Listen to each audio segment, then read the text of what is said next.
gusto ko na po talagang mag-settle sa Pinas. Ito yung program na to ng TDSI. I think ito na po yung magiging way ko para matupad yun. Yung experience na itinuro sa akin nung program. So parang dadalhin ko po yun hanggang sa sa future na pag-trade ko. So parang very blessed po at nakilala ko ang TDSI. During your journey po, hindi ka nila pababayaan. Yung pong mga facilitator kagaya nyo, laging andyan to remind, kumustahin. Pero dito talaga tutok yung mga ng facilitator. Tapos si ma'am yun nga, laging may emails, laging may motivational videos. So parang yun, dun pa lang mapupush ka na gawin mo yung na dapat mong gawin as a trader. But to top it all, yung learning experience, very priceless.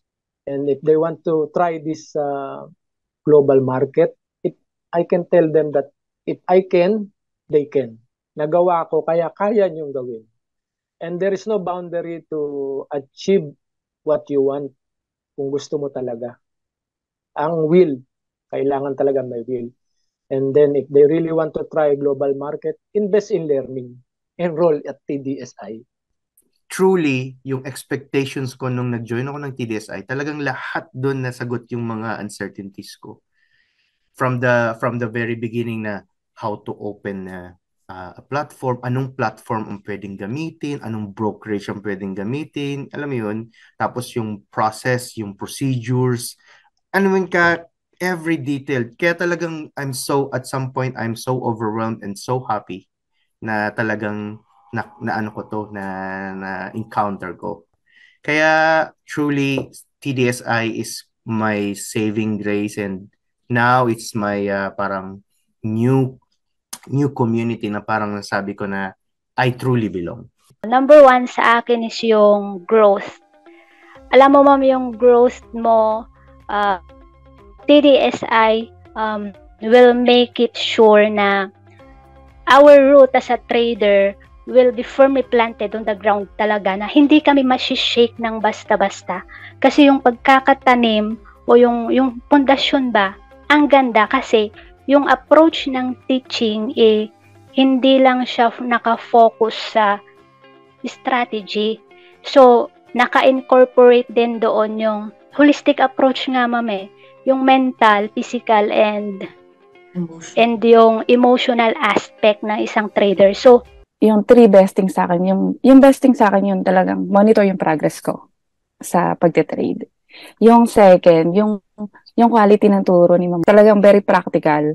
Yung direct to the point na siya, hindi ka na maraming mga kung anik-anik na mga salita na mahihirap, di ba? Tapos, yung pangatlo, naging support system ko kasi yung etong TDSI. Kasi sa family ko, ako lang talaga yung nag-trade. So, kahit yung ibang friend ko, hindi sila masyado makarelate. So, talagang wala ako masyado makausap. Yung support system ko yung TDSI. Ito yung hindi itinuturo sa old school. Kumbaga, napaka-unique niya. Lalo sa aming mga OFW.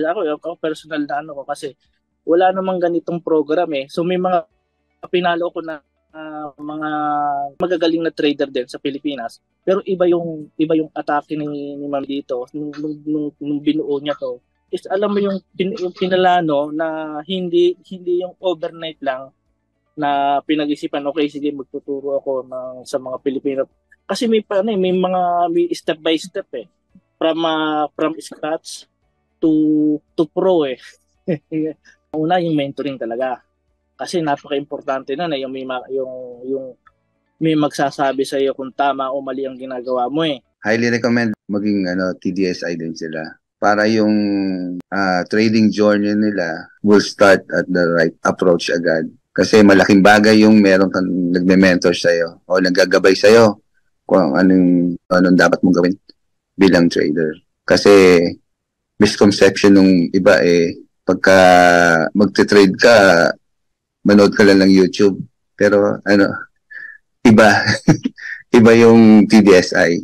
Kasi dito parang na-build yung foundation ko So, if you really want to build that foundation and you want to enter into trading nang gusto mo rin na alam mo kung malaman mo eventually kung saan ka pupunta, you better join this program because of this program, unti-unting naging clear sa akin lahat with my experience with this. So I highly recommend it.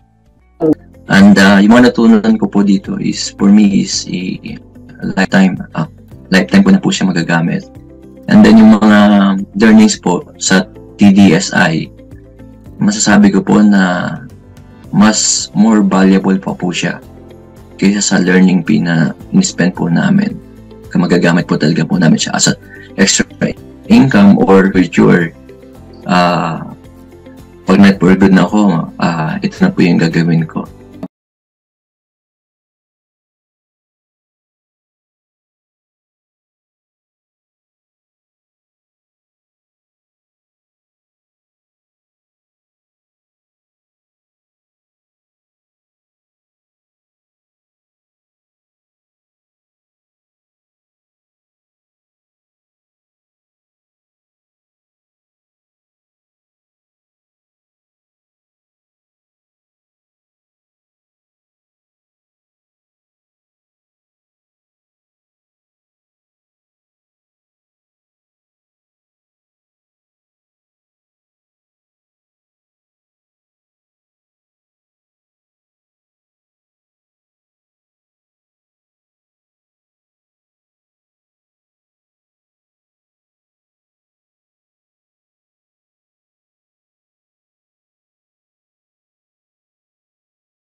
Diba? Na-wipe out ka na before. So, hindi ka ba natakot ngayon na mag-trade ulit? Hindi po ako natakot kasi nakita ko na yung mentor na sasalihan ko is napaka-approachable. Talagang yung knowledge na tinuturo niya is napaka-deep ba? Yung parang lahat ituturo sa'yo. Hindi ka mahihiyang magtanong. Kahit po talaga zero knowledge, matututo po.